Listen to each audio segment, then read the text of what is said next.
The Indiana Pacers won for their 10th time in 12 games Friday night here at Bankers Life Fieldhouse. The Chicago Bulls were in town, which always brings a sellout crowd. Tonight, the Pacers recorded their second sellout of the season, but more importantly, they recorded another win. They now have double-digit wins on the season with 10.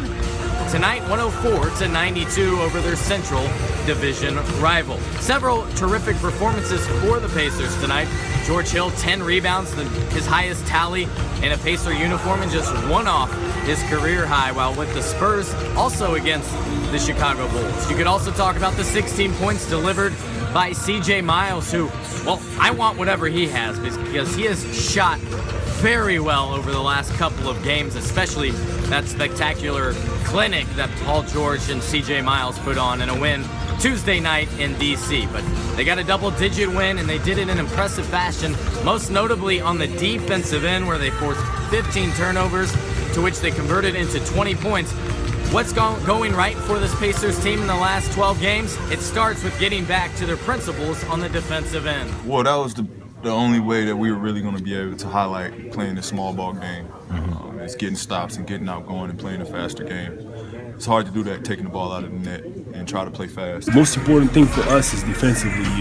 We wanted to find our identity early in the year. So we had few tough losses early on, and I think that kind of gave us, the little adjustment that we needed to do to be a good defensive team. Jordan Hill was ruled out for tonight's game about 40 minutes prior to tip-off as his back flared up during pregame warmups. That left the Pacers quite thin in the front court, to which Frank Vogel had to distribute the minutes in a variety of ways, including giving Solomon Hill some minutes tonight. He played over 12 minutes, making just his 6th appearance in 15 games. The guy that led this team in minutes and played every single game last season. He impressed. 3 rebounds, 3 assists, and 1 steal in just his short time on the floor. Just got to stay positive. This is a business.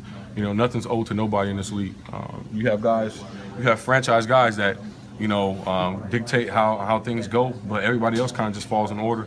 And I have no right to be mad about my situation. That kid stepped up, man. He played terrific. Not just filled in for a few minutes, but played great defense, rebounded well against a great big in Gibson, 6-man-a-year type of guy, and made some really solid offensive plays. With yet another Indiana Pacers victory, they've climbed the Eastern Conference standings to the point where they're now in second, slotted just behind the Cleveland Cavaliers. That'll happen when you win 10 out of your last 12 games. Up next, though, they head out west for their first big road trip on the season. It begins in L.A., first against the Lakers, and then the Clippers, with stops in Portland and Utah. I asked Paul George if he was excited and was looking forward to facing his former teammate, of course, Roy Hibbert, with the Lakers. He said, yeah, of course I am. It'll be fun. We'll probably go out to dinner. But he's more excited about facing Kobe Bryant for perhaps the last time. Maybe. It'd be a special one to be home and being in LA.